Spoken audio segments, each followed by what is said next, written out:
Hello, and welcome back to the My First Marathon podcast, where we interview runners in all stages of their running careers about their first marathon experiences to prove that anyone can run a marathon. My name is Taylor, and today's runner's journey started in the hospital on Mother's Day, where reality hit with his doctor telling him he needed to make an immediate change in his health. Since then, he's lost 160 plus pounds, ran multiple Spartan races, an ultra marathon, and eventually ran his first marathon and has no intentions of stopping there. We get into how much we're in our own ways and how proving to yourself over and over again that you can do hard things is what really pulls you out of that negative thought loop of thinking that you can't. There's so much good in this episode, truly. So without further ado, let's jump right into this story of resilience. Please welcome Jared.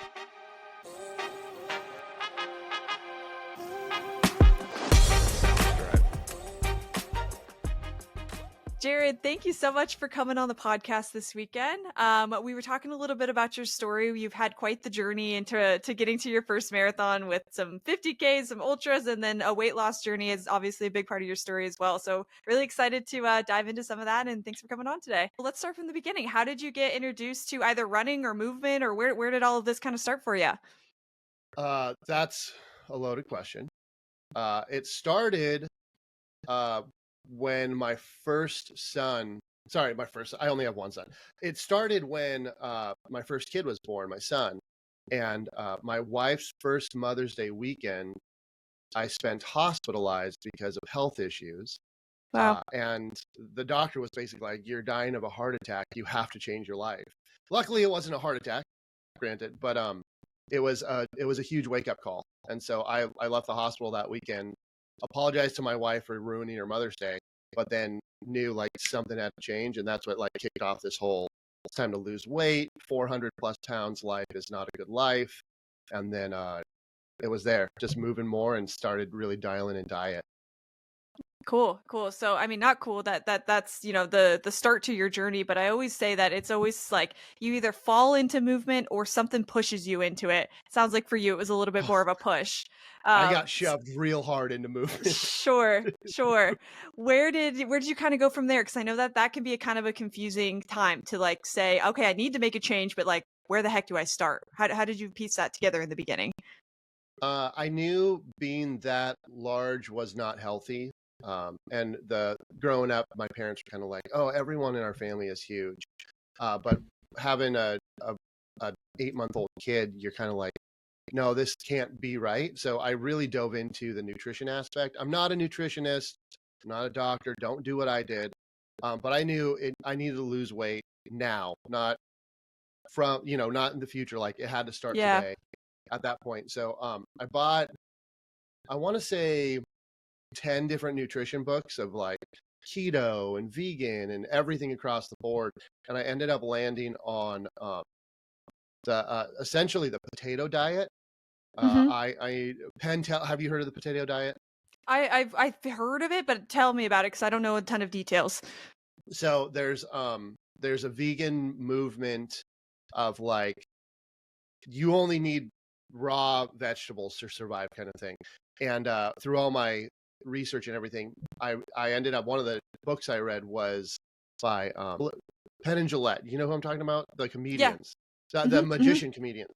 Yeah, Penn and It's gonna Teller. bug me that yeah, Penn and Teller. So I wound up one of the books I read was Penn Gillette's Presto, how he made over 100 pounds disappear. Um, and so I read that, and his comedy and like fun take on doing the vegan, more specifically the potato diet thing, was kind of like the guidance of, and he says it himself. He's like, "I'm extreme, don't do what I do," but I did it anyways. So I wound up eating nothing but 5 potatoes, baked, no seasoning, no salt, no anything, a day for almost 6 months. And like Wow. that weight just dropped. I didn't lose strength. I was still lifting, I was still moving, but I lost 80 pounds in 6 months. I mean, fast. And from that Wow. point, I was so much lighter. I was kind of like, man, it kind of feels good working out harder. So I started incorporating more cardio, more hit into my training. And that's when I really started following Spartan race more with the intention of like, I'm going to run a Spartan race. I want to do it. Cool. And then like that whole world opened up to me. Cool, cool. The potato diet sounds so interesting. We won't get like into it too much, but like energy levels felt fine. Like you were still functioning as a human, even though you cut like so much out of your diet. I'm so Oh, curious. yeah, for sure. I mean, if you think about it, like potatoes are like starchy carbs. It's sugar. So like Yeah, I was basically just pounding sugar potatoes with like no salt interesting. seasoning, no fat, no sugar, no salt. That was like the rule. Um, Yeah, and I still roughly follow it. I'm not vegan anymore. sure. I have a full diet, I eat anything I want to eat now. But yeah, it was like sugar. I woke up every day at 4:30. I also started like listening to like a lot of fitness and like doing. I just was always doing research, always moving. Yeah. And then Casey Neistat did an episode with Jocko Willing years ago, and they talked about, uh, hey, 4:30 a.m. live like a Navy SEAL. And my wife thought I was nuts. She was like, "Who is this person?" Like she was all for it, but she was also like, "Please don't die." Um, Sure. so, so I started waking up earlier. I had all the potatoes in my belly from the night before, and I would just get up and run, or I just get up and go outside and work out because we were living in a one bedroom studio apartment at the time. Sure. Um, so it was just like, yeah, I was fueled. Potatoes are rocket fuel when you want carbs. Yeah, yeah, that's so interesting. Cool. And then yeah, so you said that you were running a little bit. What was your kind of relationship like with something like running up until that point? And then changing like once you started running. Yeah, so I didn't run at all. Like in junior high, my best mile time I think was 15 minutes. Uh-huh. Um, I was not a runner, and my parents, in fact, encouraged us not to be athletic or pursue athletics at all because my dad got injured in high school and had like permanent nerve damage because of it. Mm, So it was the you can do whatever you want except sports growing up. mm, So it was weird. Like when I knew I needed to change and movement had to be part of that, I just started doing like little 1 mile loops in the neighborhood. And then I slowly got faster and I was like, okay, well, this isn't hurting me. This isn't causing harm the way I was raised or like taught to believe. So I just kept doing it. And yeah. eventually I think I worked up to a 5K. Um, and then that's where I was kind of like, that's where like the Spartan race thing came in, where I was like, I could do, if I can run a 5K, then, and I already lift in the gym. Like I could go do these obstacles. What's a 70-pound bucket of rocks going to stop me during a trail run? It wasn't a big deal in my mind. Yeah, that's so interesting. So Spartan, it's unique to start with. Well, how did that like how did that come into your life or into your thought process for your first, big thing that you were going to train for? Yeah, they're one of the Spartan champions at the time, Hunter McIntyre. He does high rocks now. I actually still follow his training plan. So plug house training. Shout out to you guys. Um, he was on the cover of some magazine, like at the doctor's office during a follow up or something. And Sure. I saw him on the magazine. I started reading about it. I was like, oh, that sounds cool. Like just running through the mud and lifting stuff and crawling through obstacles. The concept of Spartan, it used to be like what live one day as a like a special operations army ranger or something like that. Yeah. Um, and so that was intriguing. And then when I got up to that distance and I had that strength, I was like, I could do this. And then following him, he made it sound like it was a great adventure every time. And it kind of is. Like it's a lot of fun. I've done a lot of those races now. But yeah, it was just like he could do it. There was a whole community of people doing it. Some of my friends had mentioned they wanted to do it, and other friends had said, like, oh, I do these. These are fun. So it Mm. was like, I think that's a good starting point. I can start with a 5K Spartan race and go from there. Yeah, so you had some people in your life too that were showing you like, "Oh yeah, this is something doable." I think that that's super important too.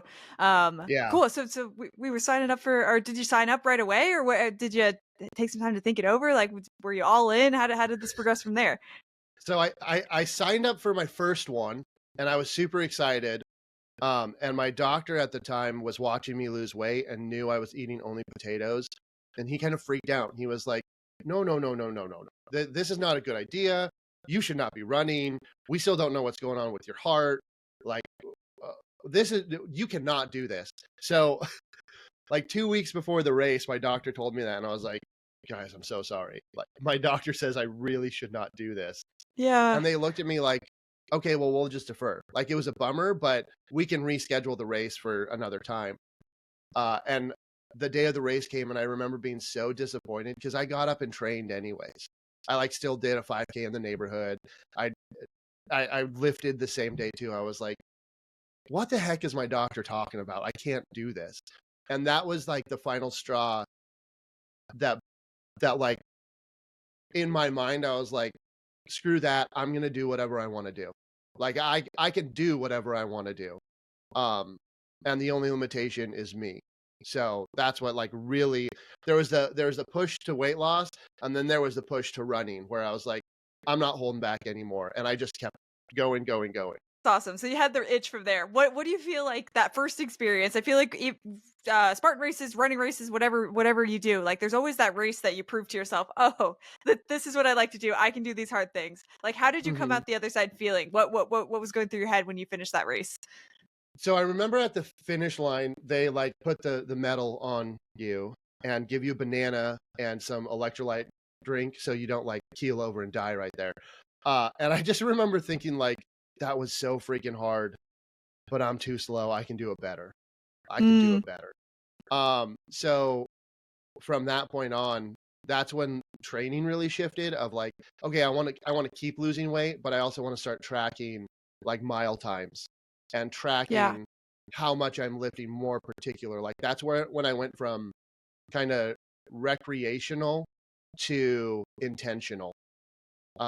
It wasn't, I mean, it's still for fun, it's all for fun, and it's all for health, but it's also like the concept of that was when I was like, I can be 1% better every day. 1%, it's not a lot, but 1% Yeah. better every day. Um, and that's when it really that's what really bit me for running was that first Spartan race. Cool. Love it. And then yeah, how did we progress from there? How did we get more so into like the running side versus the Spartan side of things? So that was 2018. We're gonna fast forward. Kept doing some Spartan races along the way. Yeah. But when we fast forward to like COVID, everything shut down. And at that Mhm. point, I had been the lightest I'd ever been, arguably the best shape I'd ever been in. I had already finished a Spartan trifecta, which is you do one distance of each of their races in a year. So you get like a bigger, fancier medal at the end of that race. So 2020, everything shut down. It was like whole year of races planned out, and I'm strictly amateur. I've never placed an age group. I'm not fancy, or I've never won prize money, right? So I'm just doing it for me and my friends. We have a good little competitive group of guys. Um, Everything shut down, and that was when it was like, well, I can't go do these races, and I didn't have a gym available to me anymore. Like we had in that transition, we had got a house and I canceled my gym membership, but I went from like a full gym and running whenever I want to. You're not allowed to leave your house. And all I have is a pair of kettlebells in the garage. So like Mm. everything just swapped. So to get the quality work done, it became less lifting and more running. And then during that time, Spartan organized, they called it a virtual trifecta thing.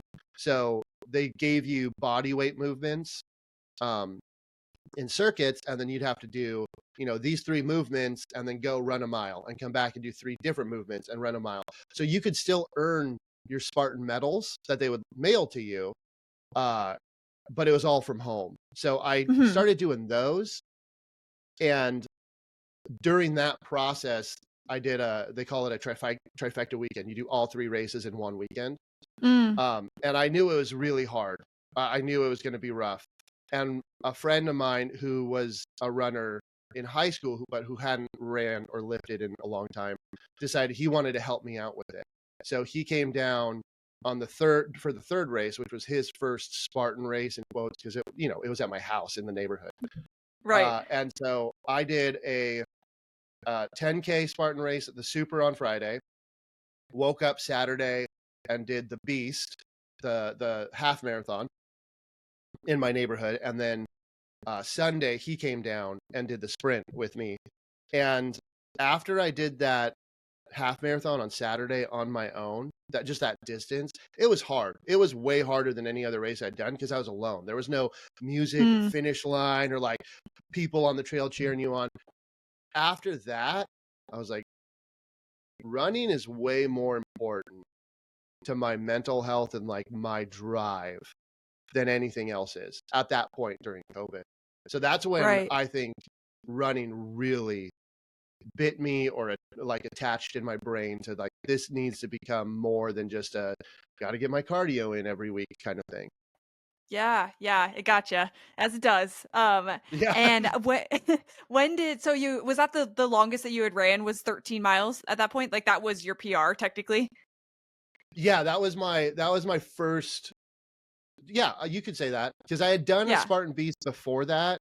Um, and we don't need to get into that story, but I was the only one who had trained for that race with my guy Mm, with a group of guys I run with. Like life had just happened, and the other guys that went on that trip didn't train for it. So we really turned that one into a hike. So technically, I would say the lockdown half marathon Spartan Beast would be like my first attempt at a half marathon. cool. Cool. So yeah, so the first time you run a half marathon is a huge deal. It's a huge milestone. How and Mhm. you were mentioning that ended up being like the realization for you that this is what's going to be like most beneficial to my mental health, especially during Mhm. COVID. We were all going through some stuff during COVID. Oh yeah. So what what do you think that was? Like how do you think that impacted your mental health, or what was it about it versus some of the other stuff that you were doing that was so different? Um, I think the fact that I had to do it alone was the Mm, one that it was kind of a reinforcement of the idea of uh, if you want it, you'll do it, or if you're not changing it, you're choosing it, right? mm, If you don't like something, you just complain about it, then it's not that big of a deal. But the moment you choose it is when you're like fixing it or addressing a real issue. So when I did that half marathon alone, and it was rough. I mean, like near the end, I ran by a grocery store and ran inside and bought a bottle of Gatorade just to keep going, right? I was not prepared at all for it, but it was so freaking hard. And then I got home and my wife and kids are like there cheering for me, like, Daddy did it, Daddy did it. And like, I was in the mindset of, I don't want to hear the praise right now. I'm trying to process this terrible thing I just decided to do. sure. Yeah. Yeah, because it was summer in Sacramento. It gets really hot here, Brutal. um, Yes. and when you're not prepared, like that Gatorade saved my life. This is Yeah, not a right. plug for Gatorade. That Gatorade saved my life. That grocery store. Um, just the process of doing something that terribly hard and straining in every way, mentally, physically, emotionally, everything. Um, that really was another step on the ladder of I keep holding myself back. I never think I can do these things until I do it. And then I realize the pain's not that bad. The benefit is so much greater than the pain. It makes me think of this book I read to my son when he was I used to read to my son when he was little, Mikey and the Dragons. Like Mm, you thinking about it, the dragons are bigger in your head than they are in real life, right? The anxiety, the thought process makes it harder than actually going out to do it.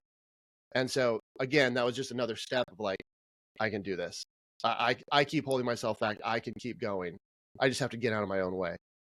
oh, yeah, you're so right with that, and I think that I've talked about that a lot with the marathon distance, especially of, like, people assume that you're gonna run a half marathon and then the next day you're gonna go out and run 26.2 miles. When you're thinking about running your first marathon, it's like, "Oh my god, no, not at all." No, But not at it all. feels like that, you know? And I think Hmm. when until we go through training and we prove to ourselves over and over and over very repetitively that we can do hard Hmm. things and we can hit these milestones, it is really easy to think you can't. Because the whatever the goal is feels so big until you're just chipping away at it, chipping away at it. So Yeah. I love how you said that. And endorphins are a liar, right? Every time you Right. do something, you're like, I'm invincible, and then you add one more mile, and you're like, what was I thinking? So, Yeah, right. Or you have that run that just you're like, I've never ran a day in my life. Like, what's happening today? yeah, It's running is totally. so funny like that. But yeah, so we were starting to prove to ourselves, it sounds like, that we could do these Mhm, hard things. So what was the next mhm. big goal for you? Like, what were you thinking from there? Um, After that, because of lockdown and everything, and that was a really hard effort, I took a little step back from running. Like, I didn't put anything on the calendar the rest of the year, which was a good thing because I ended up having some other health issues because of a birth defect in my Mm. stomach that I didn't know was a thing. So the rest of that year, it was like more doctor's visits, more like, Mhm. oh, maybe your diet and your training messed something up. And I'm like, no, it's not. So there was exploratory operations and all kinds of stuff. So stepping back from that was good to deal with that health issue that came up later that year. And then once I got back to training and the recovery from those surgeries, I had put on a little more weight and slowly started easing into running and lifting again. And that's when like the hybrid thing first started, where people were like, "Oh, I'm a hybrid athlete. I'm strong and I run." And I was like, "Is that a new thing?" Like, I feel like I've been lifting and running for a while. I'm not a pioneer. Again, I'm not athletic in the slightest way, but it was like I didn't know that was a thing. Yeah. And that's when like DecaFit and High Rocks really blew up. And while I was training for that, all of a sudden in my mind, it was like, what was it? 2022. No, 2023 was when there was a local half and a friend at church just said like, "Hey, you're in really good shape. You're getting back after it. I think you should really try for a half, like a real half, a race. Everyone's out there running with you. No more of this solo stuff you've been doing." Because during COVID, I just got used to being the lone wolf, Yeah, which yeah. training partners always help, right? People who can give you feedback or push you a little harder. And so I signed up for that half, and that was like my next big, like, this is what I'm really training for. I got on I Googled like my first real half marathon training plan or something, and really went after that race. So that was the next thing. Was the half. Okay, cool. And then, Mhm, I mean, we don't have to like break it down too much, but the finish mhm. line, that was your first, since your first experience was during COVID and by yourself, that was the first time you got to experience like a finish line and people and the energy and all that good stuff. So what was that like? That was awesome because all the races up to that point had been Spartan races, right? Yeah. Like they weren't like traditional running races. And in my mind, they are very separate things. One is like endurance, pace, controlling your heart rate, and the other one's just like you're trying not to die on the mountain in the middle of nowhere. So for that half marathon, it really became like intentional heart rate training and like watching the pace and managing effort. And that's when I really learned the difference of like, hey, I'm going to try to run every mile as fast as I can, to I'm going to try to be consistent and stay on top of nutrition and do as best as I can, because I know this is a very long race where I don't get to take walking breaks. At least in my mind, is like, if I walk, I fail the race. Like, I want to run this whole thing. And that was also the first time I had any experience with the runner's high. Um, Cool. so uh, I was like halfway through that marathon, and I was like, I just started laughing. Like, I had my AirPods in, I was listening to a podcast, and then I started laughing and singing different songs to myself, and I'd realized like I was just like in a bubble of joy. And it was so weird to me. So crossing that finish line, I just carried that through. I was just like happy. I did it. I beat my goal time. It was like everything. And my wife and kids were there. And then the finish line, there's always food, right? I'm like, as a forever fat person, I would just remember like those strawberries and chocolate chip cookies. Oh, mwah, Never tastes better. yeah, they were so good. They were so good. And no matter what, because I had my race bib on, they just kept giving them to me. So I was Yeah. like, sweet. Love it. Yeah, that's it. We'll do about just about anything for a banana and a t-shirt at the end of a race, Yeah, that's for sure. seriously. A medal, that's even better. Yeah. Yeah, yeah, exactly. Yeah, yeah. Okay, cool. So we had that experience and runner's high for sure. I'm doing this little mini series on social media right now where I'm just talking about like different tips for running for your first marathon. And one of Mhm, them, a question I get asked a lot is like, when is the first time that you realize that you like running? And I think it's different for a lot of people. mhm. But once you have that runner's high for the first time, I won't say that that's the first time you feel it, but man, does that solidify it for you once you have that feeling for the Oh first yeah. time? You're like, I'm gonna chase this down for a really long time, if not the rest of my life. That's also, just for the record and whoever's listening, that's the only time I've ever had runner's high. Like Uh-huh. like I've felt accomplished, I've done hard work, I've had really big runs, but that is the only time I was like uncontrollably happy running. Yeah. Um and I want it again. Like that's like the hidden loot box of running, right? Oh, like, Right, oh, you right, got right. it. Yeah. So Nice. and you're always kind of hoping you roll the dice on that loot box and get it. But yeah, that it was worth it. And it's fun. It's fun. Totally. Totally.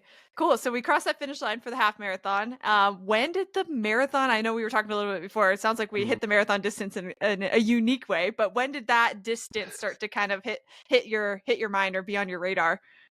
So last year, after running for a couple more years, um, a couple my best friends who are in my Spartan troop, I guess, or Spartan group, they both turned 40 in 2024, and I'm a couple years younger than them.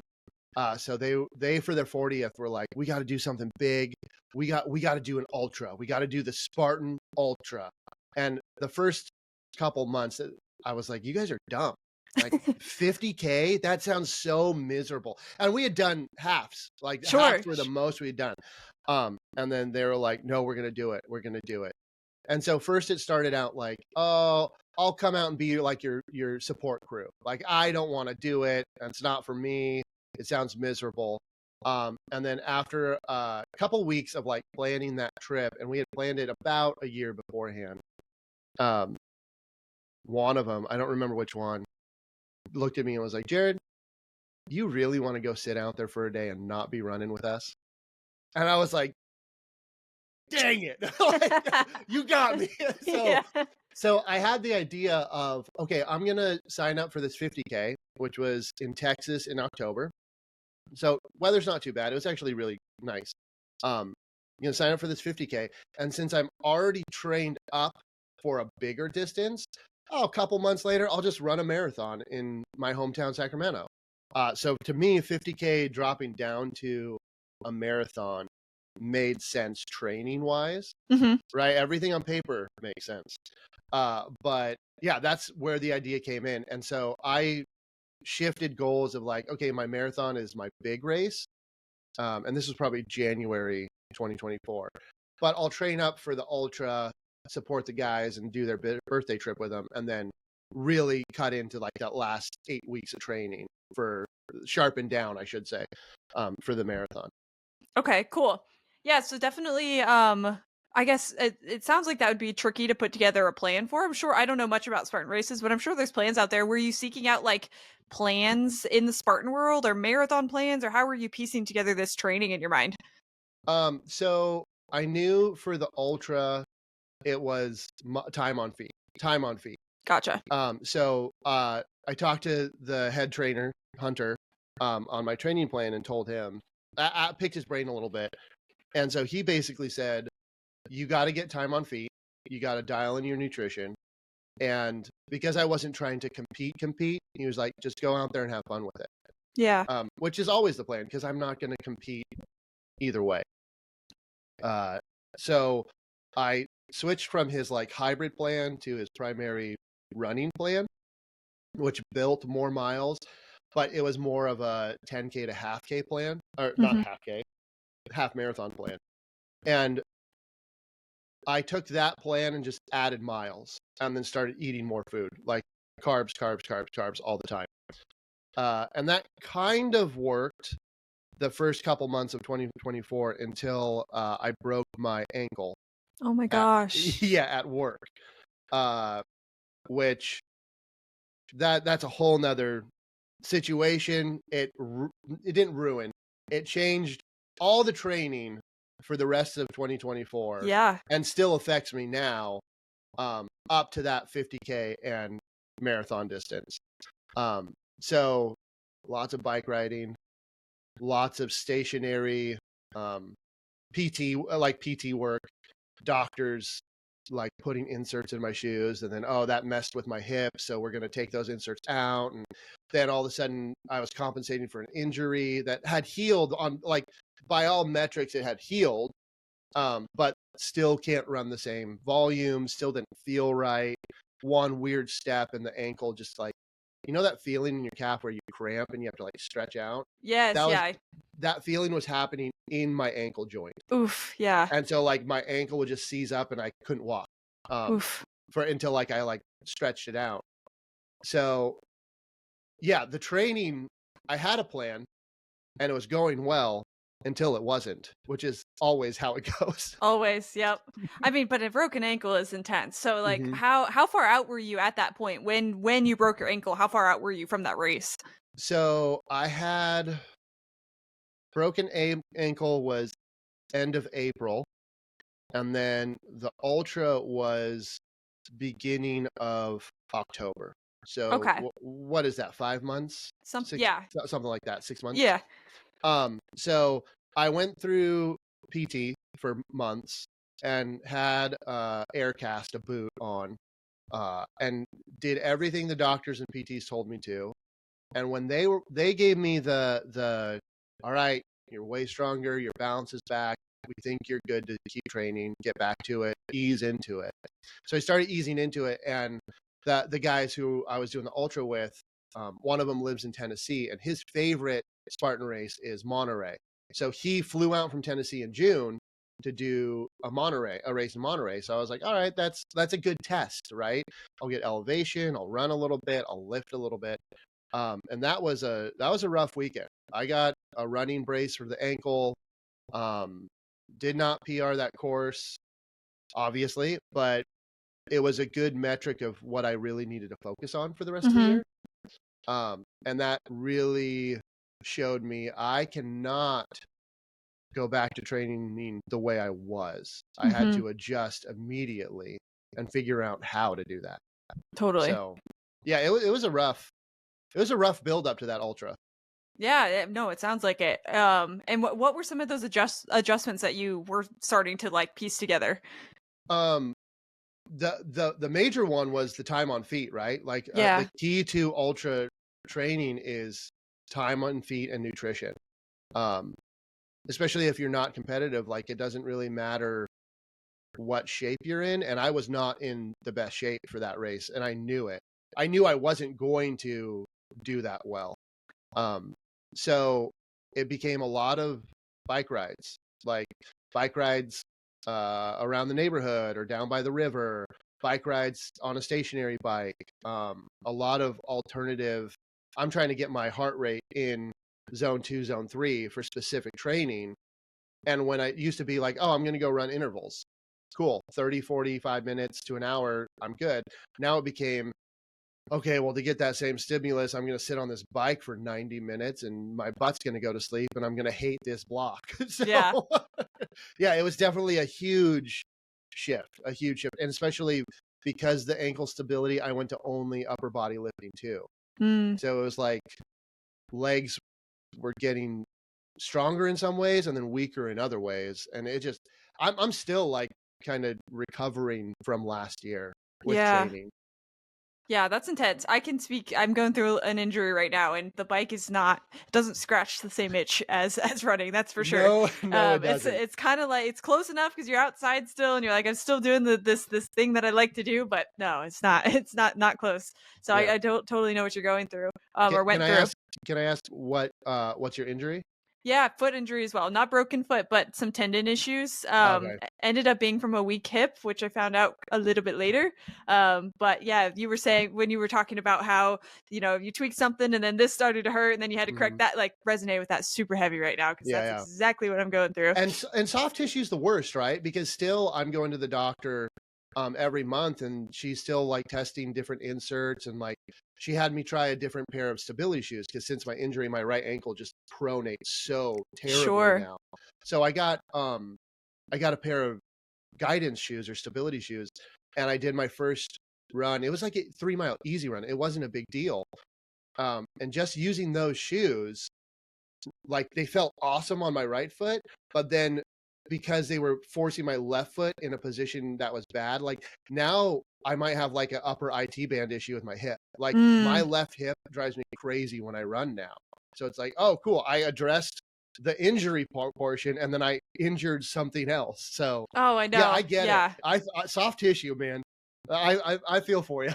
No, it's so rough. Yeah. I mean, it's good that I guess for both of us that we're seeking out resources, because I know a lot of people try to figure this stuff out on their own. And oh man, I can't even imagine if I was having to make these decisions on my own. So I guess just word of advice. I don't have an answer, unfortunately, but go see a lot of it, get a couple of different opinions, and just trust the process. Don't try to figure it out on your own. You can end up making things a lot worse. So Yeah.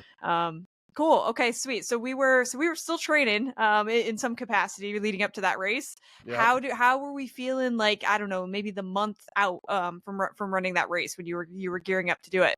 So a month out from the 50K, I told the two guys I was flying to Texas with, I told them, listen, guys, you both are in way better shape than me.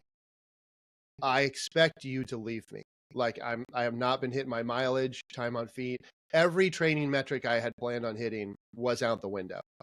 And their response to me, which I love those dudes, their response was, we're going to start the race as a team. We're going to finish it as a team.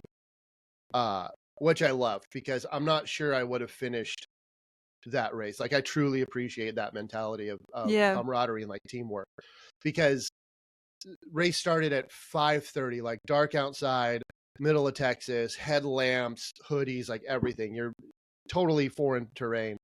So we started running, and the first part of that race went well, and it eventually fell apart for me, and they got injured. But a month out, I just remember being totally brutally honest, like, this is not going to go the way you think it's going to go.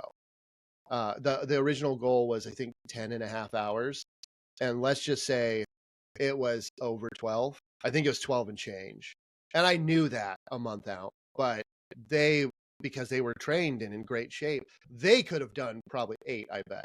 Sure. But for me, a month out, I knew this is not going to go well.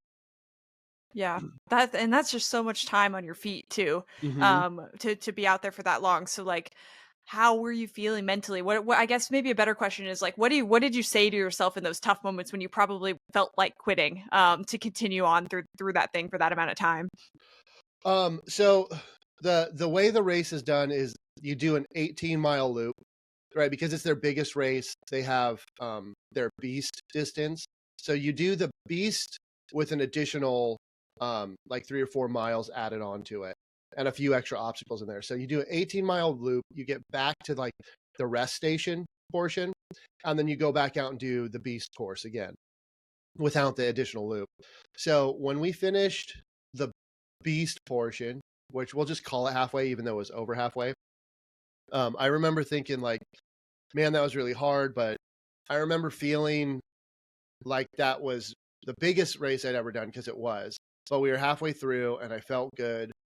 We all sat down for about 45 minutes, like pounding calories, clean socks, fresh pairs of shoes, feeling decent, feeling good. And then after that, we got up to leave the rest station, and to get out of the rest station, because it's Spartan, they took you under like a bridge semi barbed wire crawl for like 50 feet. So we got our trail gear back on, and we got all our new fresh snacks and everything. And we got to that right at the start of the second loop. And I crawled under that, and getting up from that barbed wire crawl instantly, like minutes before, I was like, oh, this is great, blah, blah, blah. Getting up from that barbed wire crawl, I just remember thinking, oh no, this is where it happens right now.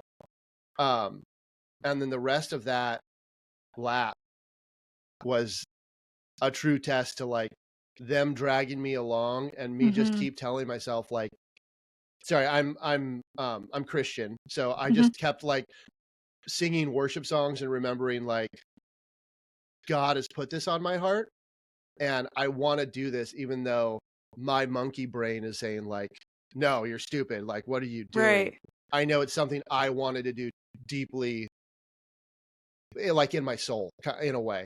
So it was like the fight against myself for another 12 miles, 13 miles of, I can do this. I'm made to do this. I'm going to do this. And then they would feel great and go up ahead and then wait for me. And I would slowly catch up and then they'd go ahead. And so it was always kind of like them being there also helped me keep pushing of Yeah. like, they're waiting on me. I'm not going to let them down. I'm not going to let them down. It wasn't about me at that point. Like I was always fighting in myself with like, I can do this for me, but it was also like, these guys are relying on me. And then near the end of that second loop, I don't want to talk too much about it because it's his injury, but one of the teammates fell, and at the time we didn't know this, but broke his collarbone. Oh my gosh. That's Yeah. serious. And so all of a sudden, like he was one of the guys that's always been fit, and I caught up with them, and he's just like has his arm up in the air, holding his arm up, like trying to stretch it out, like, I don't know what happened. I fell and I'm not happy about this. And in my mind, just my personality and my anxiety, I'm like, dude, something's broken. We got to get off course right now. And he looked at me, and he grew up doing like the extreme discipline martial arts thing. And he eventually, after a few minutes, he looked at me and put his arm down. And he was like, if you say that again, I'm going to ditch you. And I was like, I've been telling you to ditch me all along. He was like, no, I need you to help me finish this race. So knock it off. I will leave you behind. So is this weird? Like he was tough talking to me, showing me tough love. Right. And at the same time being extremely real, like we're not getting out of this unless we're together. I love that. Yeah, it was such like a mind shift that I needed in that moment. Right. Of, all right, my buddy needs me. Even more so, I'm not going to let him down. Yeah. So yeah, it was a lot of like, he turned his trail vest into a sling, and then during obstacles, he insisted going over. So I'd like help prop him up and then run to the other side and like catch him when he was coming down, like all kinds of stuff. And it was purely teamwork that got me through that race. Wow. That's cool. That is so unique. I mean, like we tell a lot of marathon stories, but there's very few marathons where you would teamwork in a sense like that, you know? I mean, Yeah. that's just so cool that you guys pulled each other together like that, and they were pulling you through for so long, and you kind of had an opportunity to like return the favor, it sounds like, at the end. Yeah. So I mean, how did it I assume everybody crossed the finish line together. It sounds like everybody did, or am I missing something? No, so like the last mile, and we had officially broke 12 hours. The other guy who wasn't injured, or hadn't had previous injuries, we were like, Matt, go. Like, this isn't even near time goal. Just go and make sure they still have bananas for us at the finish line. Something ridiculous, right? And so he was gone, and he was in great shape. And so he just took off. And then Brian and I kept going through the obstacles and piecing our way through. And so Brian, at the end, Spartan does this thing where it's like, if you want to earn an extra pin for your medal, you can do one more mile. And I was like, that's the so dumbest mean. idea in the whole world right now. After running over 12 hours, hiking all this crazy terrain, running away from wild cows, because there were wild cows on the course. I didn't mention that. Gosh. Yeah.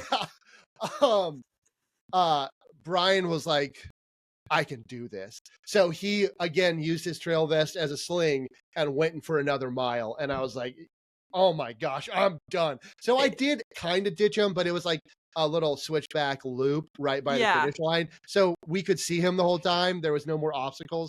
But yeah, at the end, we all made it. We all finished together. We all have outrageously huge Texas-sized Spartan belt buckles were the medals. Cool. So yeah, it was teamwork and pure stupid will that got me through that race. Wow, that's incredible. Wow, there's so many aspects to that I'm like trying to even think about where to go. How did you come out the other side of an experience like that? If that changed you as a person, like how did that change you? It showed me again the mental limitations are more obstructive than the physical ones, because even with my ankle and PT, my ankle wasn't the problem after that race. My I believe I was in some sort of shock. Like I was just constantly nauseous for 12 hours. Couldn't really sleep. Couldn't keep food down. Was like it messed me up seriously. But again, the physical limitations are not as bad as the mental ones. Did I say that right? Yeah, I said that right. So recovering eventually when I could keep food down again, the probably about a day later, started eating again, felt like trash, just drinking water and eating snacks at most. But again, the whole time I was thinking like training partner is important and I make it harder mentally than it is physically. Mm-hmm. But also because of my personality and like my perfectionism, after about 2 days, I was like, all right, now it's time to really train for the marathon. And I was in no shape to train for the marathon. I couldn't walk normally for probably a week. And my Right. wife, we have 2 steps in our house, and it's like from our kitchen down to our living room. And my wife helped me down those steps Yeah. all week I because know the feeling. yeah, I was so trash. Yeah. But again, it's more mental than it is physical, at least for me. But I think that is something to remember Totally. for Yeah. most people. No, I think you're 100% right. I'll tell like a little half side story, but I just interviewed somebody a couple weeks ago and he was talking about how he does like body scans, almost like people who practice yoga do, where Okay. you kind of go top of the head to bottom of your feet, you just check in with your whole body. And the Mhm. reason why he does that is because of the mental games that his brain plays on him while he's running. Mhm. Your brain convinces you of so many things. I should quit. This is wrong. Like you were saying, you can start to think an injury is worse than it is because you're just like you've hyped it up so much in your head that Mhm. you can't think your way out of it. But he'll do those like scans so that he can go, head feels good, shoulders feel good, hips feel good, knees feel good, feet feel good. Great. I must be good. My brain is playing tricks on me. I've done my little scan. I'm good. So no, Mhm. I think you're 100% right. Like we convince ourselves of crazy things. I think you should listen to yourself. Don't get me wrong. There's points, of course, that you should be listening Oh, to for your body, sure. For but just sure. take a minute to check in with yourself when you feel like that. There's a good chance that what you're feeling might just be internal. It might Mhm. be in your head. Yeah, a lot of a different friend who I ran I didn't run it with because all of a sudden he was lightning fast compared to me, but he's a friend I hadn't seen in years and we ran into each other because I took my wife's car to the car shop to get worked on. And I hadn't seen him. He was like, "Dude, you've lost weight." And I was like, "Yeah, this is what I'm doing." He was like, "Why do you run?" And he's a couple years older than me and I was like, "Because it's good for my mental health." I tell everyone I still hate running because there is the creature part of like, man, this is really hard. Nothing's chasing me. I'm not dying. Why am I running? Right. Yeah. But then I told him, I was like, I just got to do it. He was like, that sounds so stupid. I hate running. I was like, listen, I do too, but you need to get over it and run. And he was like, well, I want to lose some weight and I've been lifting and yada, yada, yada. I was like, listen, you go buy this pair of running shoes. It'll make you feel like you're jumping on clouds and then get over it. Stop telling yourself you can't do it and go run. And I think that was July last year. And he ended up running CIM. And in like 6 to 8 months of running, going from I hate running, I'm not going to run, he just PR'd his 3rd half marathon in a row from Let's like go. 2.5 hours to an hour 45. And he'll tag me on socials and be like, "Thanks, Jared, for encouraging me and giving me tips." And I'm like, "Dude, I just told you to stop being dumb and run. That's all I Yeah. said. Just go Yeah. do it." And now he's like got the running bug for sure. Yeah. So it is a mental thing. Totally. Totally. Yeah, we hold ourselves back in so many more ways than we can even realize. So Mhm. that's incredible. Some people just need the push. That's why it's so important to have community, like you were talking about, people that are gonna push you to be your best. Mhm. Because sometimes it is hard to come from inside of us. But cool. So that was a crazy experience that you Yeah. went through for your first marathon. Yeah. But then you ran a actual first marathon a Yep. couple, what did we say? A couple months later? Yeah, it was early October was the ultra, and then the first weekend of December was CIM. Okay, got it. Um, So yeah, so kind of walk us through, yeah, what changed? How did the race go? Just yeah, walk us through that process and that marathon. recovery was rough after the ultra, obviously. Um, but probably about 2 weeks after that, I had my first real I'm going to go for 10 miles and see how I feel. No pace goals, no anything, which I did. And it ended up being an okay run for me, even with the year of injury and setbacks and everything else. But after that 10 miles, I realized, okay, my original goal time, I wanted to do 4.5. I wanted 4.5 so bad, which I think comes out to like a 10:20 pace. Not impressive, but it's a good pace. I wanted 4.5. And after that 10 miles, I was like, it's not going to happen. It's not going to happen at all. I think I was averaging 12:30 miles on that run. And the ankle felt okay comparatively, but I think there was just still so much fatigue from the ultra that while my mind mentally was in it, my body was not. I got the sense of like I had nothing in the tank. So it was definitely resetting expectations leading up to CIM. And just really not trying to let myself down with those expectations. Right. It became like 4.5 is the goal. 4.5 is the goal. Is like, I just don't want to be picked up by the cutoff bus kind of thing. So yeah. I think cutoff bus was like 6+ hours, or I think that's what it is. Yeah. So that's what that 6 to 7 week period was just, okay, I'm not going to hit my goal. I know I'm a perfectionist. I need to be okay with that. If I finish the race, I'll be happy. Yeah. So that's what it became. Cool. So shifted the goals a little bit. I think that's super important. And then, how are you feeling? Like, let's, I guess, fast forward to like start line. You got to the start line. How are you feeling? Nerves, excitement, prepared? Like, what was going through your head? I was super excited. I met up with my buddy Jason, who's the guy I told to get over it and run.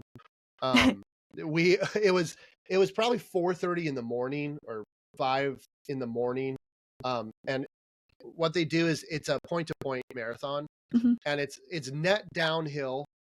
So they bus you out to, I don't know if you're familiar with the Sacramento area, but they bus you out. My mom's family's from out there. So very familiar. Really? Yeah. Oh, okay. So they bus you out to Folsom. Are you familiar with the race? Yes. Okay. No, not the race, but I know Folsom for sure. Okay. So they bus you out to Folsom, and you're at this gas station shopping center, and like the main boulevard is shut down, and all you see, as far as the eye can see, is porta potties. And like, I got there early because my personality is just like, I'm never going to be late. So I got there early enough to be like, this is way too many porta potties. Like, what is going on? And it was freezing cold. Sun's not even up yet. And so I'm preparing for the race. I go in the gas station, get a little coffee because it's just that cold, meet up with my buddy. And then sometime between me going in the gas station and then talking with Jason, 30,000 people showed up. Like I remember thinking like, too many porta potties. And then thinking, how am I going to go to the bathroom before this race starts? There's too many people. Yeah.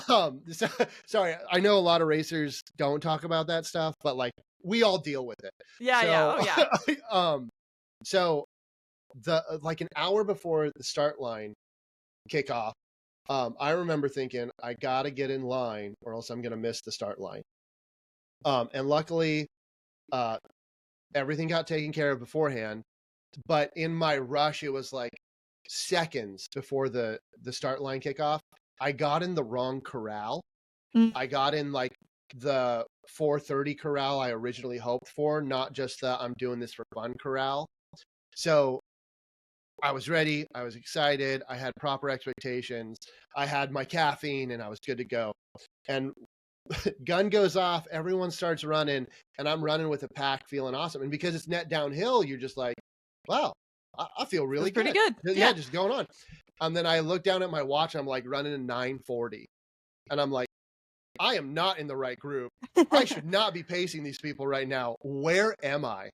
So there was a bit of panic. And then probably about 1.5 miles in, my friend Jason ran into me in the mess of this people. And he was like, wow, you're running really fast, Jared. And I was like, I know, I screwed up. This is not good. Not on purpose. Not on purpose at all. So Yeah, the start was great. Felt awesome. Downhill. I ran in the New Balance SC Elite Fours. So big stack of pee, but just bouncing me along. It was great. But the start of the race was a lot of fun. It was the best I felt all year. Let's put it that way. Love it. Yeah, that's great. Okay, cool. Well, let's maybe break down the rest of the first half of the race. How was the rest of the half marathon distance? Rest of the half marathon distance was a lot of fun. Again, net downhill, and most of that downhill was that part of the race. Slowed down to the pace I knew I should have had. Every 30 minutes hitting a gel, right? And I didn't know this, but some friends had like strategically planned to see me on the course. Oh, love it. Yeah, I love that. Yeah, so like a coworker was where was it? Like mile 6, there was a coworker, because he was out there rooting for other people too, but he stayed because I'm back of the pack, and he was cheering me on, and he ran probably about a quarter mile with me, just cheering me on, making sure I don't need anything. And there was a few of those, and so that was like, that good vibe energy you always want. So first half was a lot of fun, great. Saw some other friends that were out there along the lines. Also saw like other people running that I didn't know were planning on running it. So first half was a lot of fun. And that's also where the kind of the net downhill stops. So gotcha. Yeah. Does it just flatten out? It goes from like majority downhill to a good flat portion to some uphills through Fair Oaks, if you're familiar with Fair Oaks. Sure. Yeah, because you run Fair Oaks Boulevard, which is a huge boulevard, and it's I mean, it's Sacramento. It's a valley city. Yeah. So it's not hilly when you say hills, like, wow, that sounds rough. But it's enough hills for you to be like, where'd this come from? Yeah. I didn't know. Well, especially after downhill. Yeah. So yeah, first half was a lot of fun, really great. Exactly what you want in a race. That's great. Yeah. Was there a point after the half marathon distance, was there a point where you ended up hitting the wall in this race, or where were the, I guess, struggle points after the half marathon distance? The struggle points after the half marathon distance are, for me, it was really nutrition, because I'm a bigger guy. Like I ran the race at 260. And so following that 30-minute rule was really important. Every 30 minutes, no matter the distance, I'm taking down fuel. That became tedious because, as I'm sure you know, you can only eat so many sugary gels before you're just like, I hate this texture. Yep. I hate this flavor. There's nothing good about this at all. And luckily, because CIM is such a huge marathon, regularly there are people on the side with like free donuts or like take an orange or whatever it is. So I definitely started relying on snacks of like the passerbyers, which really helped me out mentally, and just to change the flavor in my mouth. That was really important. I remember there was a donut probably around mile 15 where I needed it so bad, and it was exactly what I wanted, and I actually thought of Herm, and I was like, this is totally okay right now, and I just scarf this donut while running down the street. Yeah. There was also in the back half, there was a lot more. How do you say this? There was a lot more comedic cheering going on.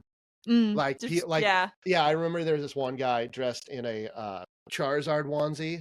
Oh, funny. And he was like, I'm Charizard, I spit fire, but I'm not as hot as you right now.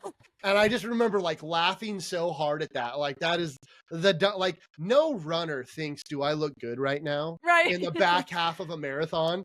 And this dude is just hitting on every single runner as they run by. There was also another one a couple miles later holding a cardboard sign that just said like, hit this mushroom to power up, and they drew like a green Super Mario mushroom. And I remember running over and I was like, this is not real, but it's so real right now. And I just slapped that sign so hard. That was probably mile 16, 17. Okay, cool. Yeah. And then at mile, I want to say 20, my wife and kids, a friend lives near Fair Oaks. So my wife and kids went to their house and they were all out there with signs cheering me on. And that was a really big motivation because I remember my wife texting me like saying like, how's it going? Blah, blah, blah. We're going to be at this point. And I texted her back, awkwardly texting and running. I was like, I need something other than what I have. I don't care Mhm. what it is. Just give it to me. And she was like, well, what do you want? And I am not a fan of ginger beer, but she had texted me. I asked for a Coke. That's what I wanted. I wanted a Coke. Um, and she texted me back. She was like, I don't have a Coke. I have a ginger beer. And I hate ginger beer so much. I don't know why people like it. That's cool. We're different people. Yeah. Um, but I hate it so much. And I was like, I'll take it. I don't care. So when I got there, the kids are there cheering. My friends are there and their kids are cheering. And I took off the trail vest. I was like, I don't want this anymore. And I remember thinking that was such a burden of like, it's not even that heavy, but like, that was it. Like, I took off whatever was weighing me down mentally and literally. And I chugged that ginger beer. And my wife gave me a kiss. And my buddy Jeff was like, you're doing it, man. And I was like, I'm trying. And then I just took off. And so it was the last 10K of the race that was really, I mean, that's how it always is, right? But you asked about the wall. And one of my friend's dads, he's ran Boston so many times. I don't even remember, over a dozen times. And he's also like a professional motivational speaker, like a corporate, go do this, talk to this company, CEOs. And I told him that's what I was doing. And he was like, listen, Jared, there's no such thing as the wall. He cussed, but he was like, don't believe that at all. And I was like, I don't know. A lot of people talk about the wall. Yeah. And he was like, if they've never ran it, they don't know. But the moment you believe in it, it's going to happen. Mm. So the whole time I'm running the race, I'm like, there is no wall. And I'm just telling myself, there is no wall. There is no wall. But I hit the wall at like mile 23 or something like that. We got into downtown and it was just like, I started doing like the walk jog method. Yeah. And I was still far enough away from the cutoff bus where I was like, I'm okay. I can take a 2-minute walk break. But that 2-minute walk break was way longer than 2 minutes. Right. And it was hard getting going after that. Yeah. Yeah, it is tough once you get to that point where you're kind of walk running at the end. It's like I'm about to cramp. I need to quit. Yeah. I need a drink. Like it's a lot of things. So how did you? I mean, obviously we got to the finish line. How did it feel pushing through all of that adversity and getting to the finish line? I remember probably around mile 20, 23 or 24. Fleet Feet had their big tent set up, like this is the home stretch, whatever they call their tent. And one of my friends from church is a Fleet Feet coach here in Sacramento, Jeremy. And I remember like almost tunnel vision, almost like I just need to keep moving. I don't care what's happening. I don't care who's cheering anymore. It doesn't matter. So I was trying to do like 1 minute intervals after that. At that point, like I'd run for a minute, walk for a minute, drink some water, keep going. And the time was just bleeding. I was getting so much slower. And I passed that tent and I remember Jeremy. I just hear my name screamed like, Jared. And it was so loud, it like snapped me out of it, right? And I like thought someone was coming at me to hurt me or something, like that panic. Yeah. And I like looked and someone was running at me, but in that fog, this guy came up to me and just grabbed me and hugged me and yells in my ear, right? He's already holding me and he was like, I didn't know you were running, let's go. And I was like, who are you? So like I was like, yeah, okay. And then I realized it was Jeremy and I was like, oh dude, I didn't even think about you being out here. And he was like, well, you didn't tell me you were running, I would have been out here with you. And I remember thinking like, I kind of turned into like taking care of him mode. And I was like, you're injured. You wouldn't run this with me. Why are you running with me right now? And just that distraction, that like mental shakeup I went from like 14, 15-minute miles, and I was back to running like 10:40s. Yeah. Like he unintentionally or intentionally just grabbed me and shook me back away. Yeah. Um, and those last 2 miles felt like forever, but those last 2 miles are actually faster than the few before them, because for a half mile, 3/4 mile, he just was there, and he was that ball of joy that like grabbed me and said like, "You're in it. It's right there. Keep going." Yeah. Yeah. That's great. We need that friend sometimes to kind of Yes. shake us out of Yeah. our own head. Yes, we do. Cool. Okay, so then we cross the finish line. I guess same question as before, like finish line feeling from the start of the race to the end of the race. What do you feel like you learned from that race? Um, Finish line feeling was a mixed bag because my wife and kids had like driven downtown to meet me at the finish line. Um, and of course, like find my phone. My wife is watching me the whole time, so she knew right where I was. And so I knew they were going to be there, but they had never been at the finish line of any other race kind of thing other than the half before, right? And so I'm just used to them not being there, I should say. So them being there was like I was kind of looking forward to it, but I also forgot. Uh, and so I crossed the finish line, and there's like that last 150 meters where you're like, I can do this. I'm gonna sprint and look good on the camera or whatever. And so they read my name, and it was like Jared Bercea crossing the finish line. And I was kind of like, heck yeah, I'm crossing the finish line. This is awesome. And then cross the finish line, walk it off, stop the watch. The kids and wife are there and they're cheering, but CIM, it's so huge. They have this like comically huge. You go around a whole building to get out of the corral. Oh, geez, yeah. And so there was this, and there's also like, it's such a big race. People are just handing you stuff like, here's water, here's electrolytes, here's food, here's a blanket because it's a slightly windy day, and like all these things. And I remember getting out of the corral feeling awesome. And the moment I stopped to like hug my wife and kids, my legs just like seized up so hard. Yep. And I remember telling my wife, she was like, "What do you want to do? What do you want to eat? Anything you want." And I told her, I was like, "Where's the car?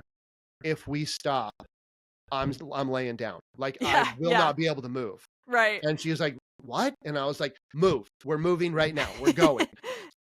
So like I'm slightly hobbling by, and the kids have never seen a huge race corral, like all the vendors and all the stuff, and people are handing out candy. It's just good vibes everywhere, right? And in my mind, I'm just like, keep moving. I don't want to do this right now. And so we got to the burrito stand where they're giving out burritos, and my wife Sarah was like, "Which one do you want?" And I was like, "I want the car. Like you don't get it. I'm just grab one." Yeah, just whatever it is.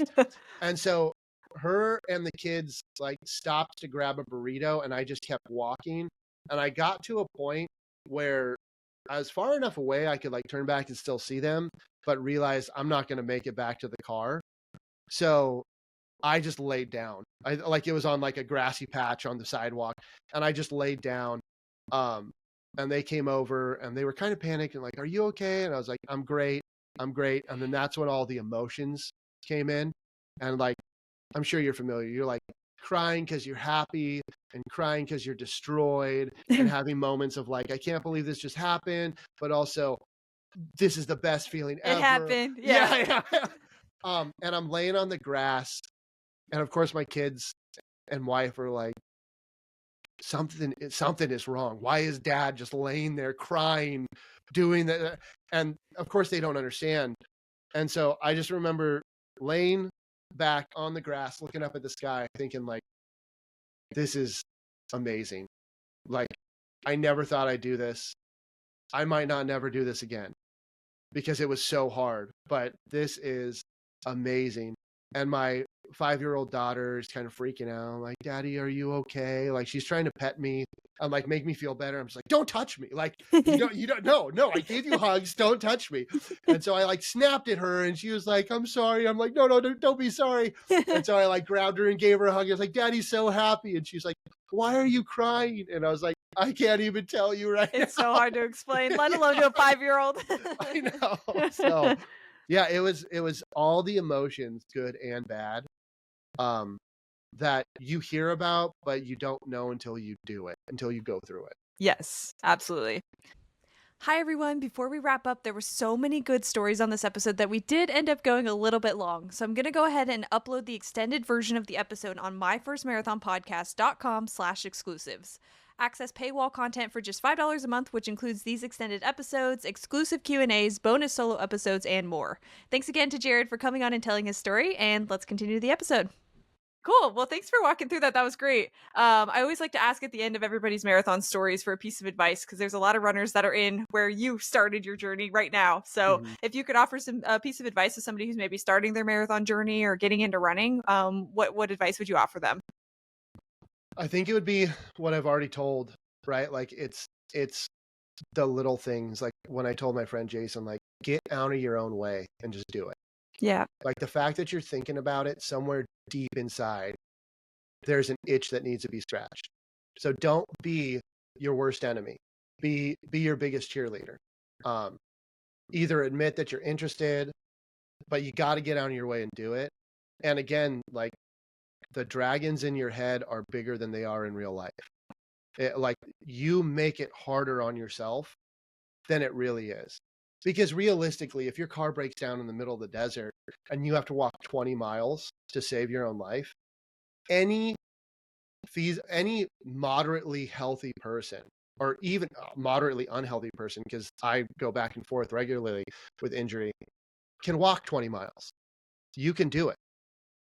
So what's the difference between you like wanting something and training it and really going after it versus you have to do it or you're going to die, right? Don't live with regrets. You can do it. So just go do it. Yeah. Stop telling yourself not to. Love it. Simple. Do it. Yeah.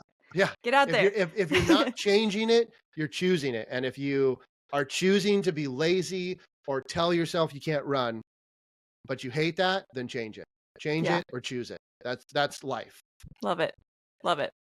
Great getting to talk to you about your marathon journey. And, I think that there's a lot of stories throughout this that are going to be super helpful for newer runners, people, anybody getting into running and just kind of like, finding that motivation within yourself to continue on. So yeah, I'm going to finish talking to Miss Taylor. Okay.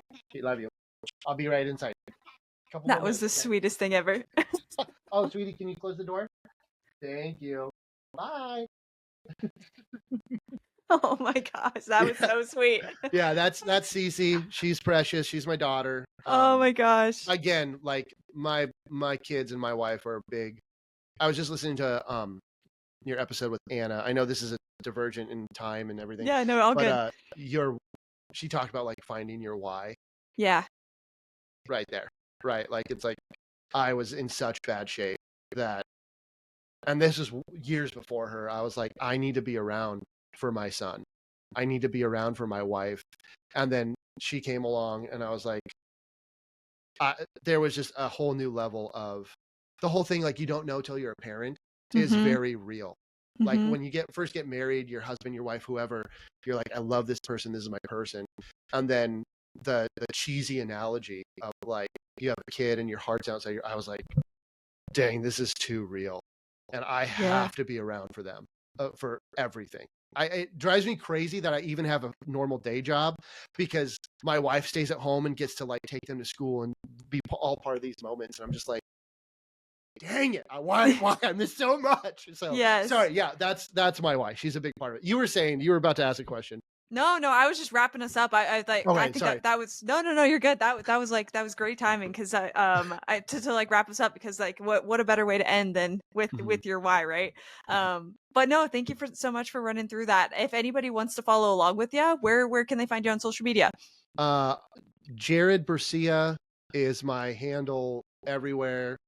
Twitter/X, Instagram, Facebook, LinkedIn, whatever. If you really like mediocre mile times and pictures of music equipment and adorable children and just random, like I'm not an influencer at all, but yeah, Jared Bercea, anywhere you'll find me. Cool. I'll make sure to link it as well. But thank you so much for coming on. And yeah, this was awesome. Appreciate it. Thank you, Taylor. Thank you so much for tuning into another episode. If you're enjoying My First Marathon, it would mean the world to me if you could rate and review the show. As a reminder, check out myfirstmarathonpodcast.com for free resources, and if you can't get enough MFM for $5 a month, you can also get access to extended episodes, bonus content, and a Q&A corner featuring some of our most popular guests. Check out the exclusives tab on the website for more information. Thanks again for listening, and we'll see you on the next one.